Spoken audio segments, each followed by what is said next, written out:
All right, everyone. Well, welcome to Poudre School District's Long Range Facilities Planning Public Forum. This is our 6th of 9 events that we're having out in the community to learn a little bit more about the Long Range Facilities Plan and, more importantly, to hear questions and comments from the community. My name is Kim Newcomer. I'm actually your facilitator this evening. I'm not a PSD employee. I'm a community member, and I really have the simple task of trying to keep us on time and on topic. So before I explain how the evening will go and the agenda for the day, I want to just say welcome to our panel and particularly introduce to you our Superintendent of Schools, Dr. Sandra Smizer. Hello, thanks for coming. We'll see how this microphone works. Can you hear me okay? Okay. Thanks for coming, especially on such a cold, wet night. We really will get you out of here in an hour. You can stay after and ask us questions if you would like, or look at maps or whatever, but we hope that we'll give you all the information you need and answer as many questions as possible. And Kim will tell you more about the process, but it's been very successful so far. We're excited about our ability to answer your questions, and we hope to do that efficiently tonight. Wonderful, thank you. As I mentioned, this is our 6th forum. We've actually seen over 200 people here at our events, and maybe more impressively, we've had about 400 or so folks watch these video recordings online. As you can tell, we have the camera set up and the microphone, and we'll be posting this video as well as all the information that comes from today online. So let me tell you a little bit about how this will all work. We're going to start with a presentation from Dr. Smizer, and she's going to just do some grounding for us, tell us a little bit more about what's included in the long-range plan. And then the remainder of the time will be spent answering your questions. When you walked in, you should have received a couple of index cards. We're asking that you write your questions down on those index cards so that we can filter through the questions as quickly as we can, and also so that we can record those questions, and we will post both the questions and the answers online afterwards. So what we've been doing is saying within 48 hours, we will post both the questions and the answers that we covered here tonight online in addition to the video. There's no limit to the number of questions you can submit, so as you think of them, please scratch them down and pass them forward. I think that's most of our grounding for today. I do want to remind everybody that the information that you have in your hands, as well as additional information, is available online, psdschools.org. If you go to the right-hand side of that page, you'll see a link to the long-range planning effort, and there's a host of information there as well. So with that, I'm going to turn it over to Dr. Smizer, and we're going to get started. Okay, so it's my job to give you an overview, a quick overview, and we'll focus, can't hear? That was me. Yeah, we can't hear you. I'll just use this one. How's this? Is that better? Perfect. Okay. We tried, right? So it's my job to give you a quick overview so that we can get to questions and answers as soon as possible, but we will stop during this presentation. I'll focus a little bit more on Timnath because I know that's the area you are most concerned about. So first, before I start, we have some of our school board members here. They are, as much as possible, they are attending these forums so that they can listen to you as well. So we have Susan Gutowski and David Trask and Kathy Kipp. So thanks for coming. So as we look at our facilities and our older facilities like this one, as well as new ones that need to be built, we have a philosophy about education that involves the facilities. We do believe that it's important, the environment that children are in, no matter how old they are. And so we have a quick little video for you to try to share with you our philosophy about facilities. Poudre School District, leading the state and nation with a tradition of excellence. And now, we're actively planning for the future. So what does that look like? Students learning in first-class facilities. Through building improvements and new construction, our students gain opportunities to pursue their passions. With thriving partnerships, we find strength through community. As we grow and change, community support is essential to student success. We strive for excellence every day. With a solid foundation rooted in tradition and community, we're laying the groundwork for continued success. Poudre School District, building our future together. So we have a comprehensive facilities master plan for the district that includes all of the facilities of the district. It is typically updated about every 7 to 10 years. So we started in July of 2014 doing a fresh update. What we do is we use demographic projections, we use census data, we use city planners, our own planner. We talk about all the construction that's coming and when those houses are supposed to go online, what types of houses they're going to be. We look at all kinds of observable trends, as well as, of course, looking at our own students, kindergartners, and how many will there be by the time they get to high school, for example. So we look at all of the information that's available to us. So our long-range planning group formed up in July of 2014. It is a group of experts, and it included planning experts from the city of Fort Collins, our own staff, including our own planner, people from the Larimer County, and also from private construction and architecture firms. And we hired a demographer, a consultant that we have used in the past, Strategic Resources West, who that's their business. That's what they do, is try to make demographic projections. So we've been working with these folks, and so at this point in time, we have a draft plan. This plan will be in draft status until the spring of next year. In March, it will go to the school board for final approval in whatever form it is in at that point. So we have plenty of time to listen to you, to talk to you, and perhaps to make some changes, but most importantly, to hear things that maybe we hadn't thought of. So we have a year now of community engagement planned to listen to the community around these issues. So we have two issues. We have current needs and we have growth. We're experiencing growth primarily in the southeast part of the school district, where you are sitting right now, as well as the northeast side up towards the Wellington area. That's where the major growth is happening in our district. If you look at this particular graph, there's different people who have different data, but this is Larimer County's projected population growth. You're feeling it right here, so it's no surprise to you. Keep in mind that the Poudre School District doesn't serve all of Larimer County, but we are, in our portion of Larimer County, we are experiencing this growth. When you look at our demographers' projections of our own student enrollment, remembering that students is just a portion of the population in any area, we're projected to have 30,000, almost 600 students by 2019. If you look at the numbers for this school year, 2015, we were projected to be at 28,500, and we beat that projection already by 500 students. If you think about if those 500 students were all in one place, that would be an entire school. They were not. They were all spread out all over the place, so we were able to absorb a lot of them. So, as I mentioned before, we're looking at growth and we're looking at aging buildings, but I do want to make it clear that we're not considering any school closures. The last time this plan was updated, there was quite a bit of community discussion around possible school closures. We do not have any closures included in this plan. So let's look at ongoing facilities improvements. Right now we have principals all leading discussions with their school accountability committees and talking about their aging buildings and what are their priorities for the buildings.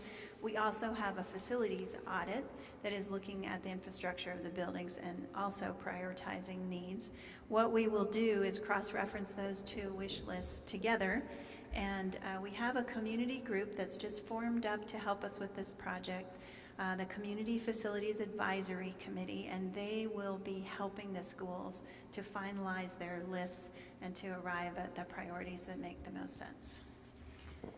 Then if we look at growth, we are looking at growth in terms of immediate needs, as in right now, as well as in the near future.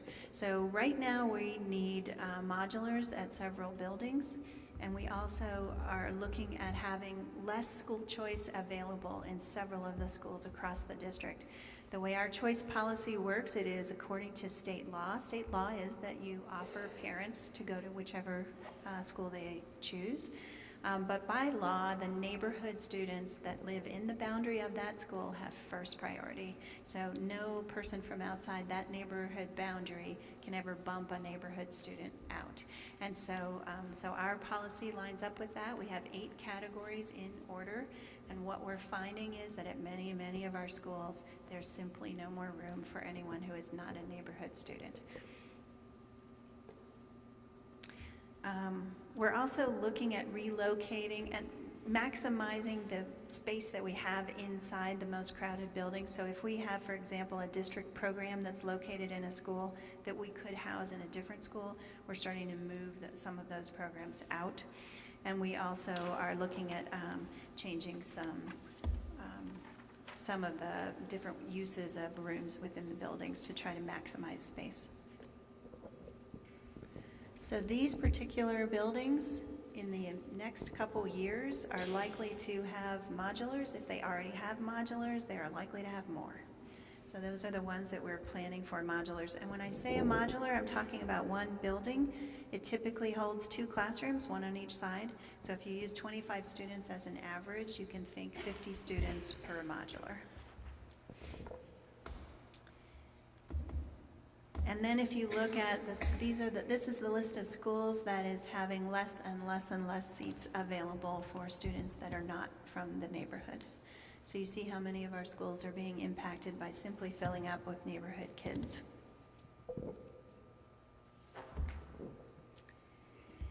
At Riffenburg Elementary School, we are experiencing a lot of crowding. And so one of the things that we're having to do there is to move the early childhood classrooms out of that school, which is unfortunate. We'd like to have early childhood classrooms in our elementary schools if possible, but in several of our schools, Riffenburg being the first one, it looks like we're going to have to move all early childhood to another location. Also at Fossil Ridge High School, we're converting some of the science labs that were dry labs to wet labs. In other words, we're plumbing them because having the ability to do different types of lab work in there allows us to enroll more students in science classes and still fit them inside the building. So we're being as creative as we possibly can.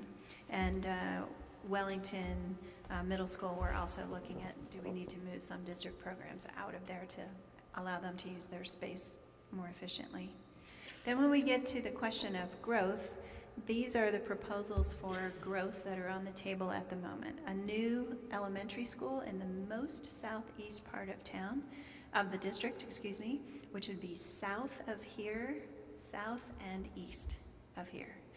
Somewhere down in the very southeastern corner of the district property, district boundaries.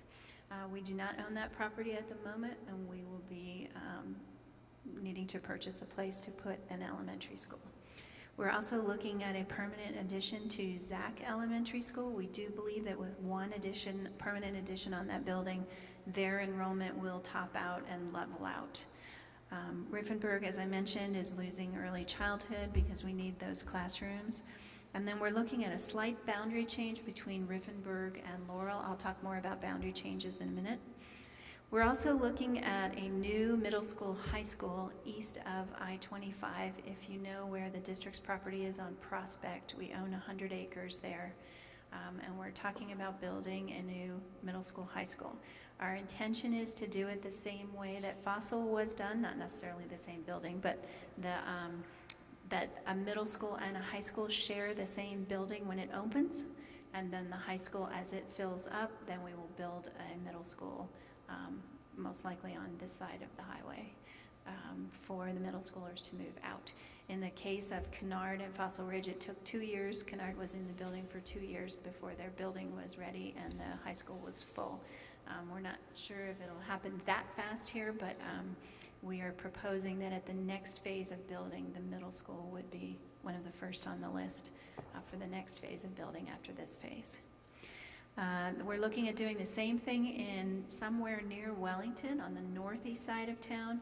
We also need a middle school, high school combination up there. We do think it's going to evolve differently. We believe the middle school will fill up first based on our numbers, and then the high school will fill up later.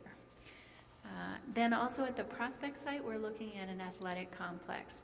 We have a need for more athletic fields for the whole district.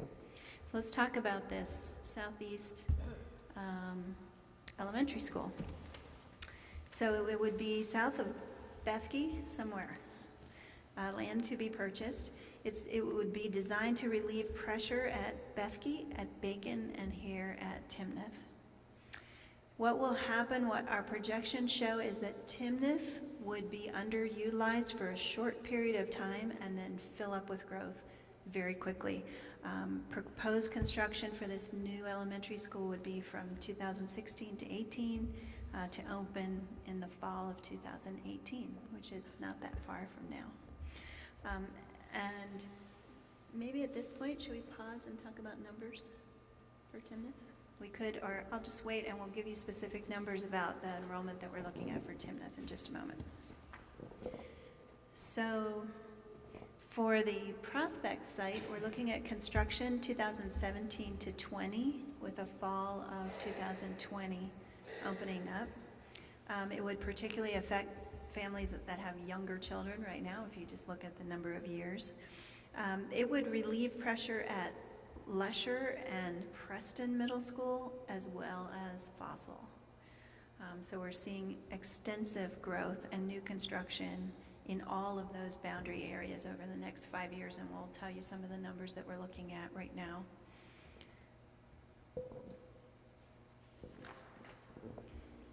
And then for the athletic complex, I just want to make it clear that it's not just one football field. It would be lacrosse, baseball, total field. In our district, we do not build out all of those competitive fields at every high school. It's too expensive. So high school students travel mostly to French Field and do their competitions at a more central location. As the district grows, we're going to need a second one of those central locations for athletic fields. At the same time, we want to put some synthetic fields in so that we can use the fields more. If you know anything about turf management, you know that if you're continually playing on a field, pretty soon it's just dirt. And we want to maximize the ability to use those fields so that multiple high schools, multiple sports can continuously use those fields without killing the grass. So it becomes more cost effective to replace a synthetic field every now and then than it does to have to build more and more fields to keep all the kids on them. We have had questions about Hughes Stadium. No, we will not be trying to buy Hughes Stadium. We do not need one football field with 30,000 seat capacity. What we need is multiple playing fields, and the football field really just needs 6,000 seats for the audience. So it would be way more than what we would need and not what we would need. And then we've also had questions about pools. We are not considering the construction of a competitive pool at this point. It's very, very expensive, especially on an annual, ongoing basis, and it's just not a high enough priority for us at this point. We have a need for schools more than we do for a swimming pool. So this is what the timeline would look like.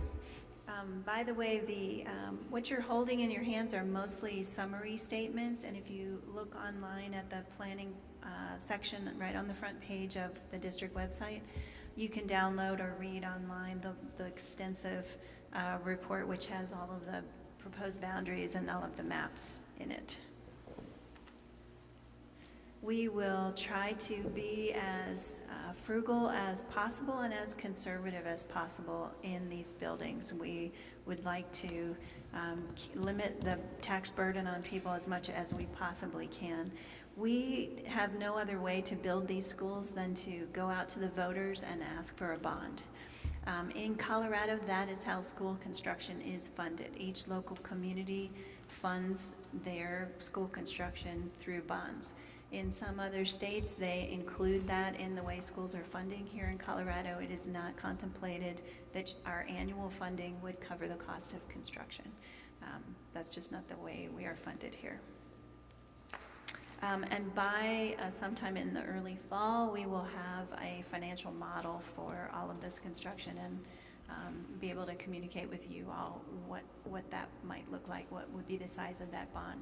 Our intention would be to go to the voters in the fall of 2016 in November with the presidential election. And we are developing a plan B should it not pass. We will also, before the election, be able to tell you exactly what our plan is should it not pass. It will involve lots of modulars and probably more busing students around and lots of unattractive options that would be short-term in nature, and we would have to go back again to voters again sometime soon after that, because this growth is relentless.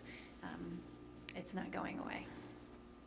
So we have a few other topics that the planning group is still working on, one of which is the transportation needs, the administrative needs, and the information technology needs that simply are a function of size. As the district continues to get bigger, all of the services to support schools have to get somewhat bigger. We're also looking at some of our alternative sites, our alternative programs that are becoming very popular across the district. Most of them are centrally located, and as the district kind of grows out on these two corners, we're considering whether we should encourage some of those programs to also have satellite sites out in the extremes of the district. Used to be the extremes had less students. Soon we will see that the extreme sides have just as many students as the rest of the district does. Preston and Kennard are a particularly interesting question. If you're familiar with Kennard at all, it has no boundary, so it has no neighborhood students. It was built as a 100% choice school, which is an interesting dynamic when they are close to each other and one has a boundary and one doesn't, and they are both too full. They're both overpacked at the moment. So the committee is still looking at that question. As I mentioned, early childhood is a frustration where we need to provide early childhood for our youngest students, and we're running out of classrooms for those.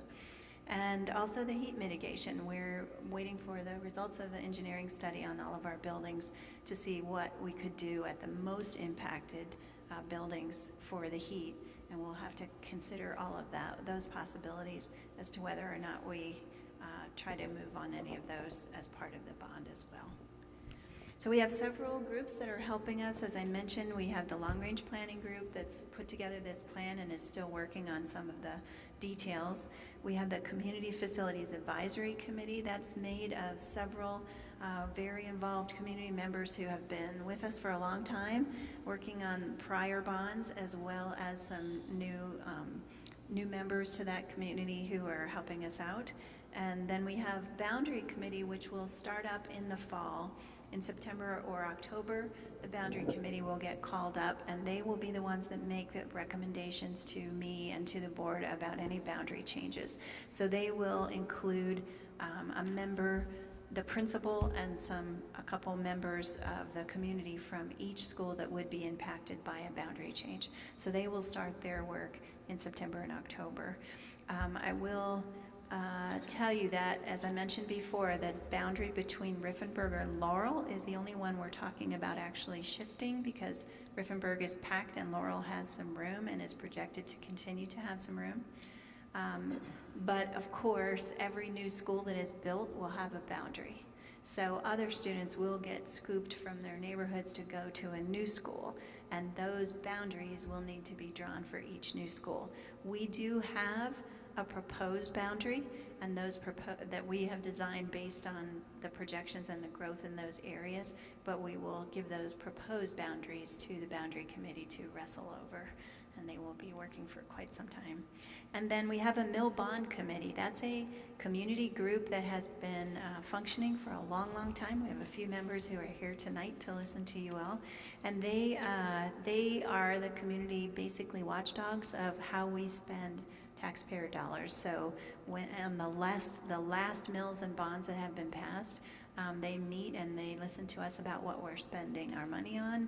They tell us whether they think it's what the voters' intent was when the mills and bonds were passed.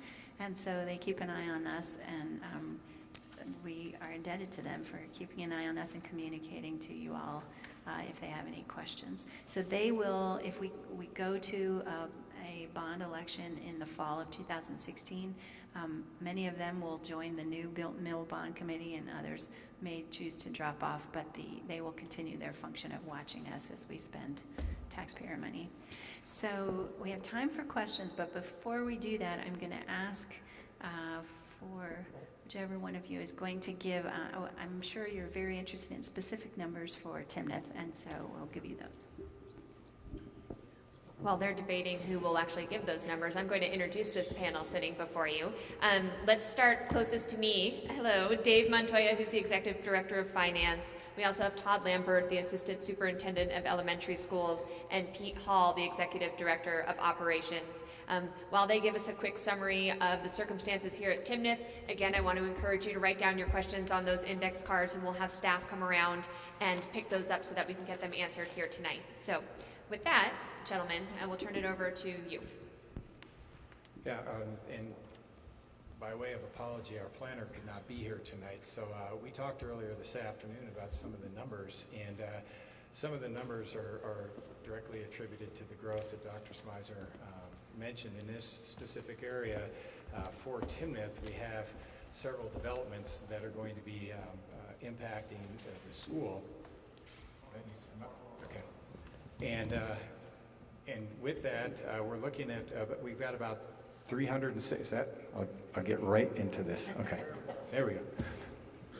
About 306 students currently right now, and if we look out to about 2019, that number is projected to increase to over 400. Now, these are projections at this point in time, because right now, as you're all probably aware in this area, we have Saratoga, we have Timnath Landing, there's Bruner Farms down south, and there's Wild Wing, and all of those with single-family detached homes will be, and like I say, some of them are coming out of the ground right now. So that is, you know, part of our projections as we then move ahead. And then, again, at this point, 2018, 2019 could be over 400 here at the school. Do we have any information about the capacity right now, school of choice, what's going on with Timnath Elementary? Yeah, right now at Timnath, there's two numbers to pay attention to. As you know, we have a modular classroom out back. So when we think about the utilization numbers of a building, it's the number of seats available. The utilization number is the number of those seats that are filled. So in Timnath right now, we're at about 58% utilization. When you think about the modular being accessible out there, about 60-some% with it. So the number is down, and I think where Pete's going with his numbers is to, you know, there's some concern about as a new building opens up, what does that mean to when you lose students? And I think what Pete's trying to share with you as well is because of the growth and the projections in the neighborhood, as you potentially could lose students to a new elementary school, a small portion of the school, we expect that number by about 2019 or so to catch right back up and move ahead and get growth in the Timnath school. But yeah, when new school opens up, and I know we'll address that, some of the students going to the new elementary will come from this building. The majority of them coming from Bethke, but some from Timnath and a small portion from Bacon. Regarding choice, Mrs. Sander will not have any real implications regarding choice. She'll be able to take as many choice students as she can, always ensuring that the neighborhood students are taken care of first. We heard a little bit about Timnath Elementary being, I think you said, underutilized up until 2019. What are the impacts of that? And so I want to talk about just the operational cost and the potential impacts. Get a little bit of feedback there. Let me try to turn this way. So one of the things that we use in the district is a weighted formula to allocate resources out for teachers and paras and basic office support for our students. And so the resource that's allocated out is directly tied to the number of students within the building. So again, what we're seeing with our projections is that the growth should be sustainable and that it will not have a detrimental impact on Timnath. Now, at the same time, we are very understanding that we need to be paying attention to how those growth projections pan out, and then also what actually is happening with Timnath, because the plan is that the growth will come back and fill in. Now, we fully understand that we're going to have to evaluate that as we continue through time to ensure that as that transition happens, that the instructional program within Timnath is still robust and viable. And so we'll be monitoring that and potentially providing support if necessary in the short term until that growth comes back in. I'm going to move on to some questions about the new middle school, high school, as well as the athletic facility and some of the impacts that might have to this community, in particular on this side of the highway. So we have an idea of where that prospect site is. Is there a site plan, or do we know where the entrances and exits will be at that facility and how that might pan out? Yeah, that's a good question, and at this point, we don't. Okay. We are in the process of designing the ed specs, what we call the ed specs for the new construction, which means what size of building, what type of building. It's most efficient, particularly at elementary, for us to use the same plan that we used last time if it needs some slight tweaking.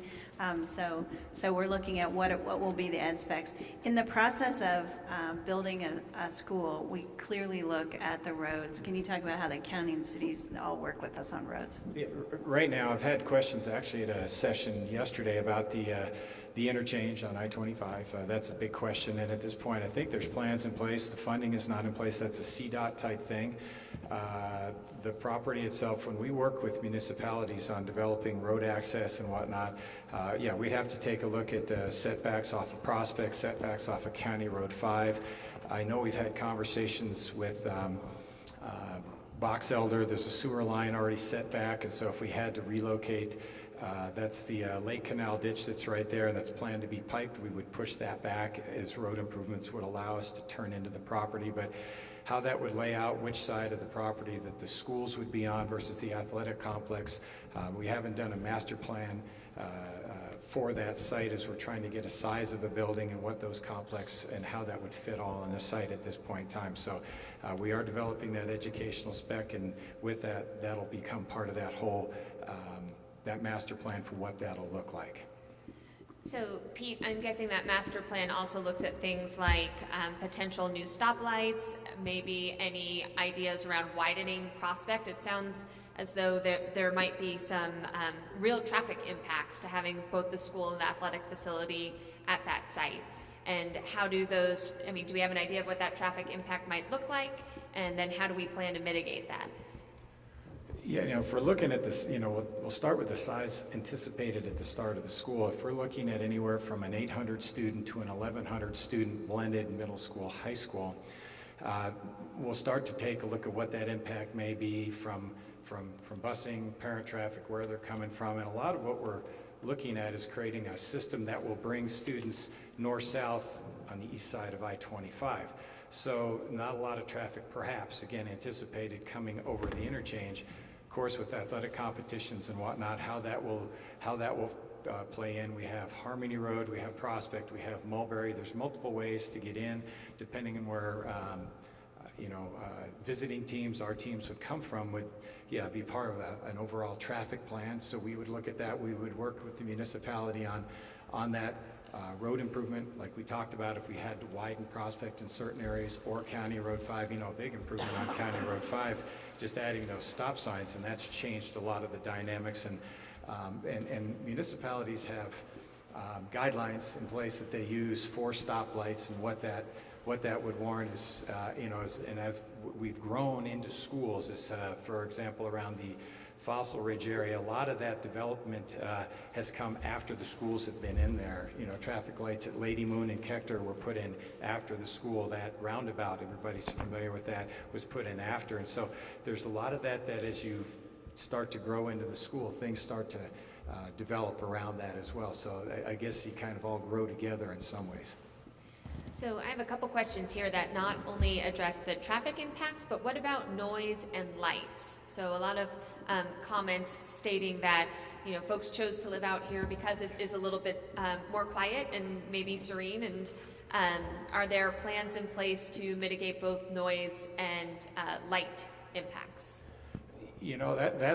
That's I think a great question for those of you that lived out here for a long, long time. And I think with a lot of the lighting, I'll take that question first.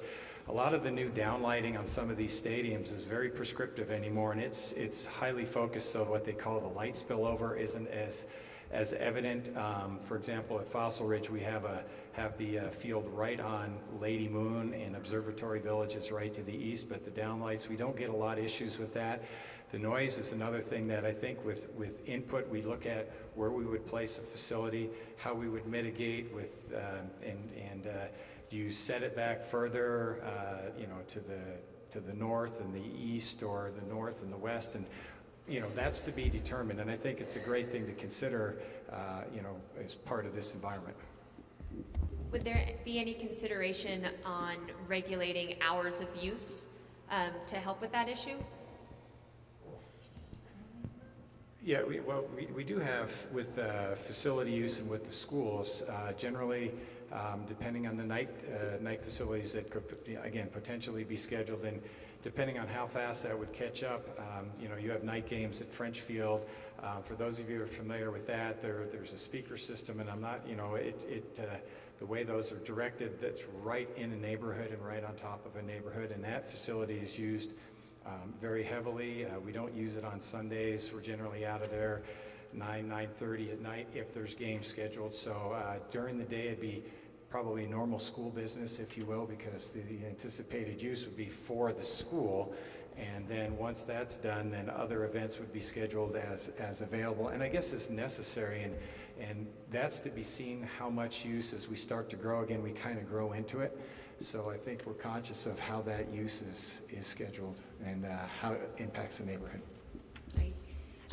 We mentioned the other infrastructure necessary to build a facility like that. This question addresses the irrigation ditch. So what will be done with the irrigation ditch? And you know, we talked a little bit about bridges and the overpass. I'll come back to that. But let's go first with the irrigation ditch. Yeah, and I think I mentioned that part of the idea is if we do a setback for a road widening, we've talked with the Lake Canal folks about actually piping that, and the Box Elder Sanitation has worked with us on their line, and it would be set back as well. It's already set back, so yeah, that's the idea, is to pipe that, and I would say where necessary, and I'm not sure if it would be from end to end at this point, but yeah, we've had those conversations. So, Sure. I'm going to repeat that just so people can hear it, because that's a great question. Yeah, you talked yeah. about piping, and the question is, what does exactly yeah, that that's a mean? great question. You know, a lot of irrigation canals and stuff, CSU is built on one, and it's piped in a box culvert, and then you're you know, it's designed to be driven over. A lot of the work, as you know, any of the street crossings that the well-established irrigation companies have in Fort Collins are box culverts, and they're driven over and built that way. So yeah, that's a great question to ask, how they would do it, but and how far we would go if we need to go end to end is yet to be determined. But certainly, you know, certainly access points, and if the road widens all the way, that would have to be considered as well. So it sounds like the conversation around road widening and capacity is very multi-jurisdictional. Is that even a word? A lot of people in a lot of places involved with that. But who's ultimately responsible for these sections? So ultimately, whose decision is it to improve the I-25 interchange at Prospect? Okay, that would be the Colorado Department of Transportation at that point, and Prospect at this time would be City of Fort Collins, okay, because that's still, that piece of property is still in the City of Fort Collins, and County Road 5 would be the town of Timnath. So we have several jurisdictions that would be involved as decisions stand at this point. Great, thank you. So we're still going to stay on this theme of the impact of this new middle school, high school facility, as well as the potential athletic facility.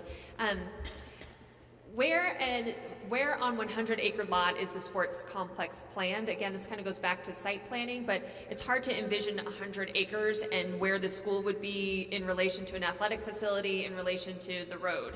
Do we have any concept of how we're going to fit all those needs in one site? Yeah, that's part of site planning, and you know, to tell you right now, I'd be probably premature. If we built the building on the County Road side, County Road 5 side, the complex could go to the west of that, but you know, you have a large educational facility, you have parking lots, and then you have to see where the complex would go with fields, with a stadium, actually a sports facility with a track and a football field and such. So exactly where that would be, we're not sure at this point in time. Great. And then were any other sites considered for the middle school, high school location? Any other sites in addition to that on Prospect? Yeah, and that's another great question. You know, we have multiple properties within the school district, and it's on the website under the long-range planning, and you can see where they're located and how big they are. And you know, for a middle school, high school complex, 100 acres, 110 acres, we have two such properties. One is on the Prospect site, and the other is the Mountain Vista site, for those of you that are familiar with west of Anheuser-Busch up there. And through our work, again, that began in July, our group started talking about locations for the schools, specifically when we decided an elementary and 2 middle high schools, and decisions were made. Southeast Elementary would go south of, say, 392.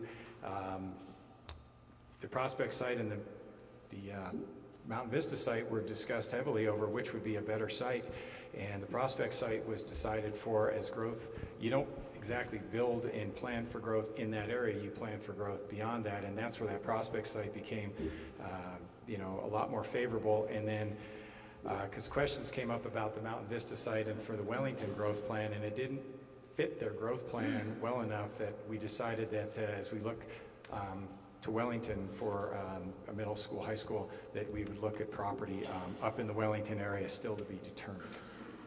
So now let's imagine that the school is built. Where would we pull students from? So what elementary schools would feed the new middle school, high school?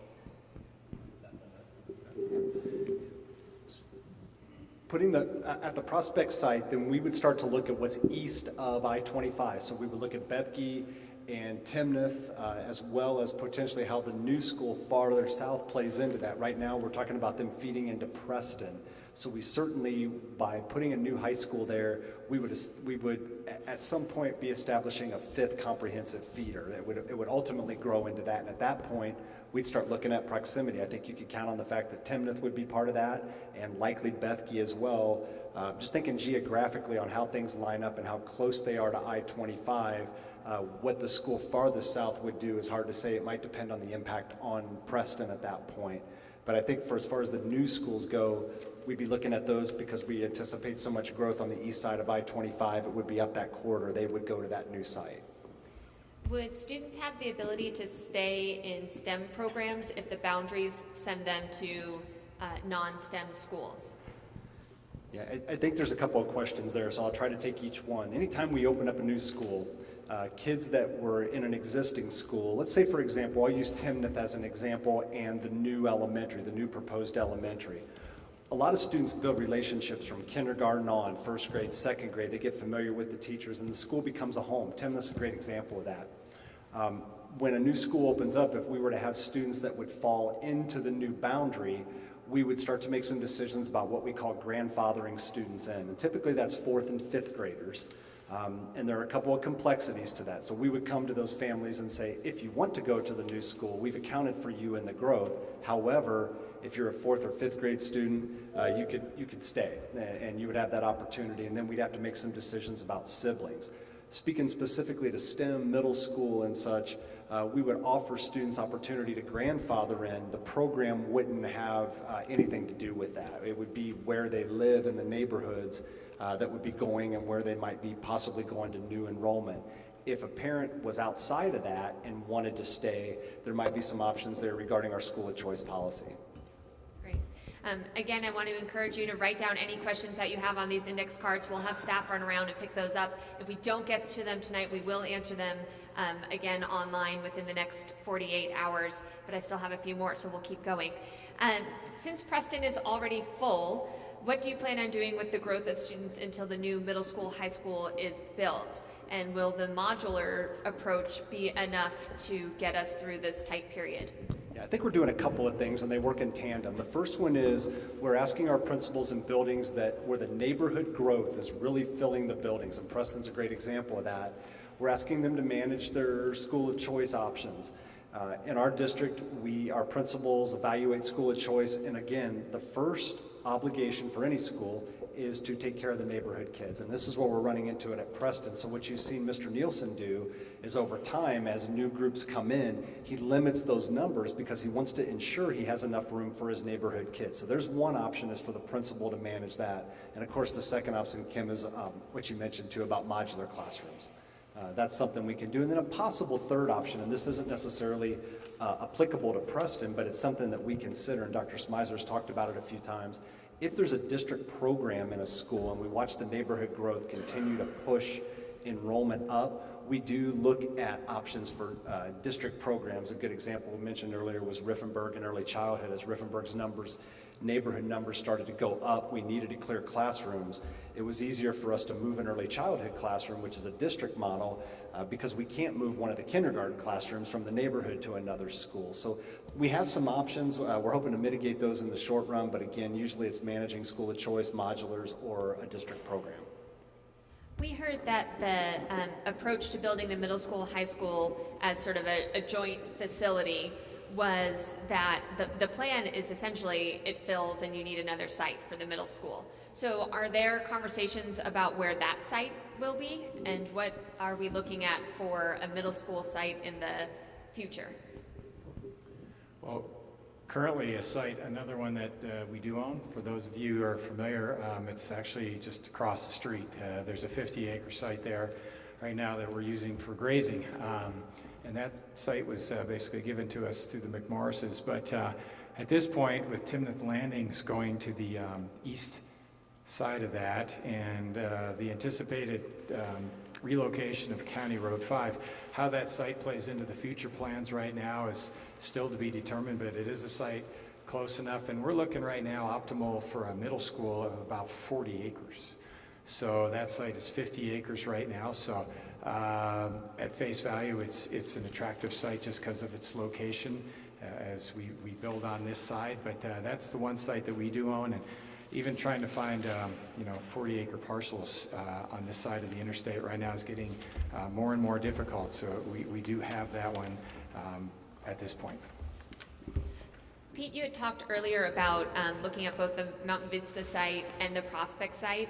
Can you maybe give us a little bit more detail about how the Prospect site sort of won out on the location? And, specifically, does the establishment of neighborhoods and existing homes at a location play into your decision-making process? Yes, it does. And again, as we look at the growth management area for Timnath, trying to place a middle school, high school at this point, and eventually a high school and a middle school at a different time, it's somewhat strategic to pull students from an area, if you will, not just place it in an area. And so that's where, as the Prospect site for relief along the lines of Preston, Lesher, Fossil Ridge, it became apparent that the Prospect site, just logistics, it's closer. It's not as far as the Mountain Vista site. Mountain Vista, of course, is on the other side of the interstate.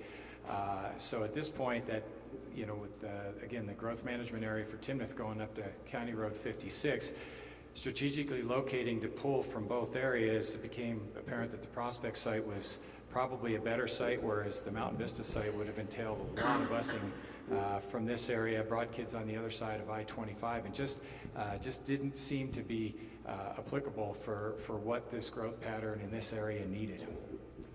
So our last, at least for now, middle school, high school question. So prior to that being built, will there be boundary changes between Lesher and Preston? Not anticipated at this time. No, we haven't brought that into our discussion. Wonderful. Let's talk a little bit about the timeline. So a couple questions surrounding this. One is, we talked a lot about the site itself and what that site plan might look like. What is your timeline for pulling those details together? Well, as Dr. Smyser mentioned, we're doing our educational specs right now for our elementary school, and then we'll be working on our middle school, high school. So once we start to formulate that, we'll probably have a better idea of what the building footprint would look like closer to the early part of fall, into summer, early part of fall, because we need to start establishing a cost gradient for the what the bond may look like with the buildings and the additions that we're proposing. So that the timeline is now, as we're trying to develop what that school may look like, and so once we get that established, then that's kind of precedes the timeline, because once a bond hopefully would pass, it's would be, approved and passed, then we start looking at coming out of the ground in say 2017 at some point in time with a 2-year time window, and plus you allow a large part of the summer to stock the school, if you will, or to get it ready for classes. So anticipating opening in 2020. So speaking of that bond passing and the timeline here, if we have construction starting on Zach and the new Southeast Elementary School in 2016, how can we plan for that if the bond isn't improved until November of that year? Right, so the bond would go to the voters in 2016 in the fall. Would we start construction prior to that, or would we essentially just have to wait until winter? Yeah, what we'd be looking at, and I think this all goes along with the ed specs and getting the site plan together, but if there's any opportunity to be able to get a jump start on maybe some infrastructure, things like that, not actual building, we might look at doing some of that. But the actual construction we would not be able to do that until the November 2016 election was successful. And at that point, we would be looking at issuing the bonds directly right after to support that construction. Great, we have just about 7 minutes left here, and I have a few more questions, but I think it would be helpful, Dave, if you could give us the generals. We hear a lot about bonds, and I think there's a lot of concern around mills and property taxes. I wonder if you could give us the Cliff's version. I feel a little bad saying that in an educational forum, but if you could give us the overview of how the district is funded. I think Cliff Notes is fine. Literally, I could probably do this for 2 hours for you guys and put you to sleep. But so basically, the way it works in Colorado, and Dr. Smizer alluded to this already, is that the funding that we get from what we call total program is determined by state statutes through the Colorado legislature. It's the same for all 178 districts that exist in Colorado, and what we get is a per pupil amount of funding for those students. And so that revenue is our biggest source of operational revenue, and it goes to support our day-to-day operations. At times in our community, our district has done so 4 times. We can go out to the electorate of the district and ask for additional property taxes for programmatic revenues again. And so we've had 4 examples of that within the district. We had one in 1988, one in 1996, one in 2000, and the most recent was a mill levy override in 2010. And so that override, when you think about what it did, it provided direct support for our schools primarily. It also provided support for all the technology that you're seeing out in the buildings right now too, among other things that were accompanied in that. I'm doing the Cliff Notes here. So those overrides are accessible if the voters approve them. And again, I had mentioned that we have 4 successful elections where we have override revenue. Neither source of the formula revenue or the override revenue is intended, nor is it sufficient to do the construction that we're talking about. So what school districts do, and especially in Colorado, is what we would typically do is we issue bonds. So a bond is simply, again, Cliff Note version. Think about it as a mortgage payment. So you go out and when you want to buy a house, you take out a mortgage. The investors via the mortgage give you the cash. You buy the house with the cash. And then your obligation is to pay the principal and interest on that borrowing. Very similar with bonds. So what we would do is we would issue bonds for the construction, and then our obligation would be to pay the investors back the principal and interest payments for those. That's how construction is funded in Colorado, and that's what we're proposing to continue doing. Those are the 3 main revenue sources, and that's how they interact. Could you just clarify where the taxpayer money goes? You were saying that we pay back, but really we, property tax owners, pay back. Yes, thank you. And when I say we, I mean us as the school district, and that would include all property taxpayers within the district. Everybody within the district boundaries does pay property taxes, and where the district is receipt of those, and then we pay the principal and interest on behalf of those citizens that elected to have that bond issued. This is my favorite part of the evening because we have about 5 minutes left, and I like to throw a whole lot of questions at you that have nothing to do with each other. So this is a great one, rumor control. I was told that property south of Highway 392 / Carpenter Road will be ceded to either Windsor or Big Thompson District. This would include Highlands Meadows and Country Meadows Farm. Is that true? No. True or false? We have no plans of giving away any of our district property. Yes, and I will even add to that. There was a big reorganization of districts, and if I recall, it was like in the 1960s. We used to have a lot of little districts, then they got consolidated into the 178 that exist now. State law makes it extremely complicated and almost to the point of being impossible to change district boundaries at this point. There's so many hurdles that have to be accompanied with that. When you think about moving property from one district to the other, we have bonds, we have overrides. You have to get in and determine how much of that share goes to the new district, how much doesn't. It's a very complicated matter, and like I said, if you look at the actual laws, it's next to impossible. False. Rivers false. Has Timnath Elementary fully recovered from Bethgate opening? I think that goes back to one of the original questions. One of the things we're going to be very sensitive about is when a new proposed elementary, if and when that opens, what's that going to do to that population? And when Bethke opened, and there's a little bit of a difference. When Bethke opened, they opened pretty small, and they had not many parameters regarding choice. In other words, when Mrs. Alfonso took over the building, she was allowed and permitted to take as many school of choice students as she wanted. And that was because the building opened at a pretty small number as far as student population. We anticipate that this building will open much closer, not at, but closer to its capacity, somewhere in the upper 400s. We recognize, and I've already talked with Timnath staff, the teachers that serve your children, and they're concerned a little bit about it. I think Dave hit on it earlier. We're going to pay close attention to how numbers of students leaving impact budget. And if we have to make some decisions that are a little bit outside the norm to support them in the short run and pay close attention to that, we'll do that. But yeah, we see right now with a new elementary opening, maybe a couple of hundred of them coming out of Bethke, somewhere in the 50 to 60 range coming out of Timnath, and then another small little portion out of Bacon. And again, those don't hold me to those numbers. Those are approximations until the boundaries are clearly drawn. But we're paying close attention to that. And we do think that if there is a dip, which we actually project there will be, it won't last very long because there is so much construction coming up out of the ground, and all of those are going to be in the Timnath boundary, or lots of them. So it would be a short-term problem that we would have to bridge over. I'm going to try and go as fast as I can, but if you will give me maybe 4 minutes of grace, I bet we can get through all of these last questions. So how do you respond to someone not willing to increase property tax for new schools when the school district did not apply for or benefit from marijuana tax? Thank you for that question. First, I want to just, because I think this is another situation of rumor, and it was accompanied by some articles that added to that fire.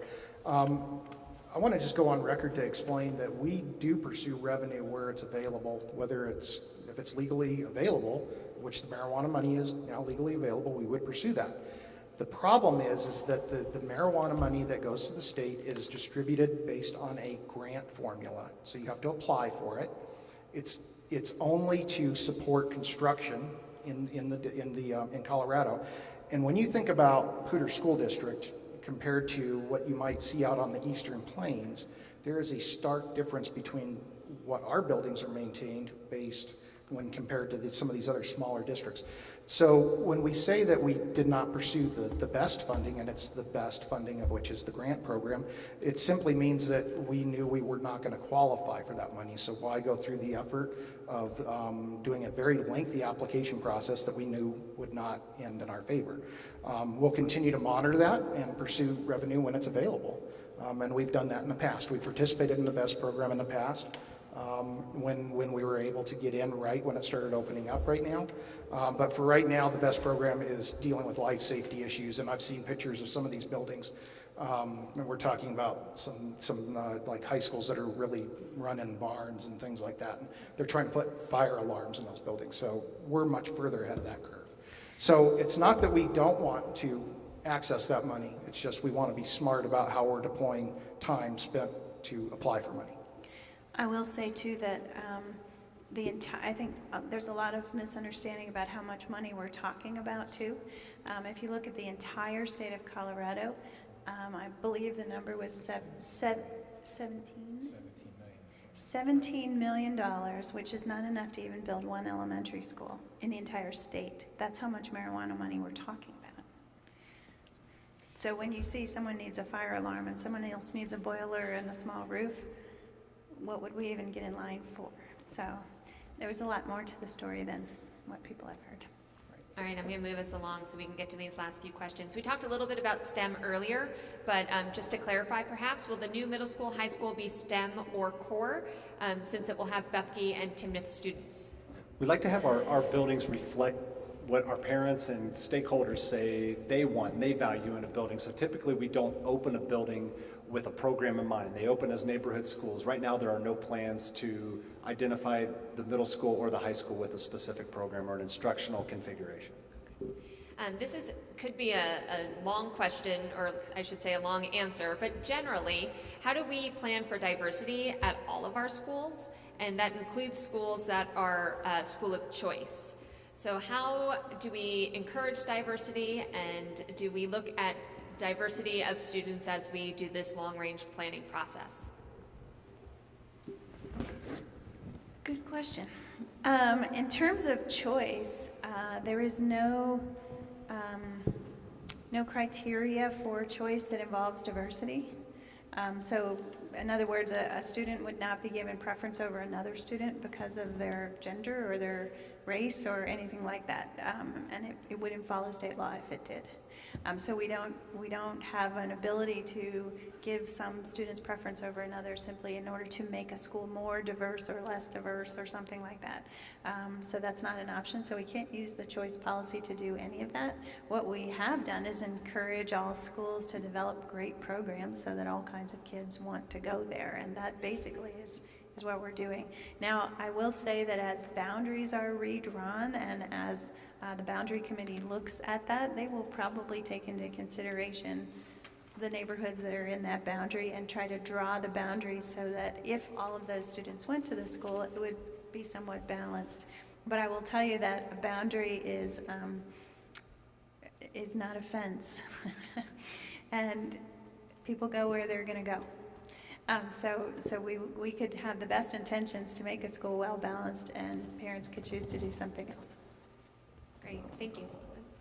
Good short answer to a potentially long question there. So finally, is there a process that allows citizen input not only on the long-range facilities plan, but also on site planning and future decisions that will be made as part of this process? And how can folks stay up to date? I think one of the questions that we get a lot is about boundaries in particular. And one of the things we'll do is the boundary committee, you saw from the timeline when that forms in the fall, we will reach out in the schools that are impacted and where that representation takes place and have a process for parents who would like to apply, likely done through the school, but we need to set the parameters for what the committees would look like in general. And I think we also have some other opportunities that, without planning taking place at this point, to define those processes. Probably a little premature, but I will say that we anticipate in any of our committees, any of our work, where families are impacted and where stakeholders are impacted, we'll invite their participation. As I mentioned before, we have some working committees other than the boundary committee. Pretty much those committees are filled up, but I have had some people email in and ask if they could be on those committees, so we're looking to see if we have room for some more people. We don't want the committee to get so enormous that it can't do its work. But if you have any suggestions for people, or you want to suggest yourself, info at psdschools.org. That's the general email we've been using for this process, and I know staff is checking that all day, every day, looking for your feedback and perhaps your involvement as well. All right, so I ran us over by 5 minutes. Before I wrap up, Dr. Smizer, anything you want to add? Just one more thank you. Thanks for being here and for asking great questions. I will say that this may have been our 6th one, but you gave us some questions nobody else asked, so you should feel good about that. And please do check back on the website. So far, we're batting 1,000. Within 48 hours, all the questions that were asked tonight and all the answers will be posted. And then you can, if you like, look at the forums, the other ones that have been held, and we're collecting laboriously and sorting all the information so that you can access it. So thanks very much. Wonderful. And again, if you think of questions later in this process, if they didn't come to you tonight, please go ahead and send that email to info@psdschools.org, and we'll make sure to add that to the bunch. With that, I'll get us all out of here. I just want to say thank you for joining us. Have a good night.